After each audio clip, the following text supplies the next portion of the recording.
Mamma सरबत आंबट आहे. अगं ते पण आहे, ते कैरीचं असतं ना म्हणून आंबट असतं. तुला साखर घालून देऊ का? हो चालेल. नको गीता काकी, एक मिनिट. इशू, तुला आवडलं नसेल तर मी पिते. आणि इकडे मला आवडलं. नक्की पिणार? हा.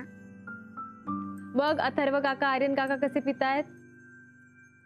घे घे. हळू हळू हळू. संपलं का?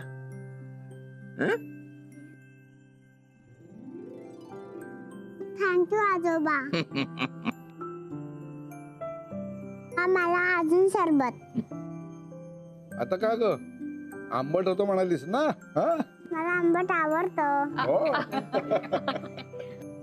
देऊ का ग तिला थोडं? इशू पिल्लू, नक्की तू पिणार? लब्बाड आहे हा मुलगी.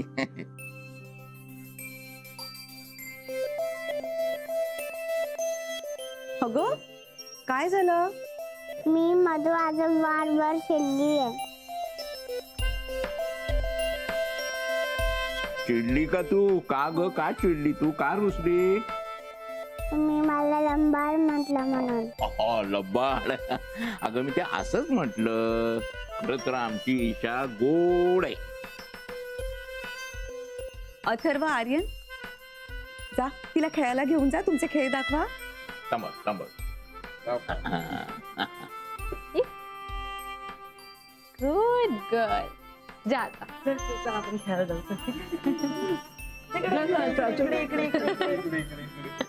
चल चल आपण मस्त, आपण मी तुला माझे गेम्स दाखवला. चल चल चल चल आपण खेळायला जाऊ. आपण आजकालची मुलं मात्र फार हुशार आहेत हो. नानू, हे तू आनंदाने म्हणतोयस की दुःखाने? मानसी, कशी काय एकटी राहिलीस तू हिला घेऊन? आता ठरवलं होतं ना, मग केलं. तुला आम्ही सगळ्यांनी खूप मिस केलं ग. अगं खरंच. तुझा आता रिझल्ट कधी आहे फायनल? आता लगेच लागेल. चांगले गेलेत पेपर. डिस्टिंक्शन नाही तर फर्स्ट क्लास तरी मिळायला हवा. तशी तू हुशारच आहेस आणि ईशा सुद्धा. हो, खरंच हुशार आहे ईशा.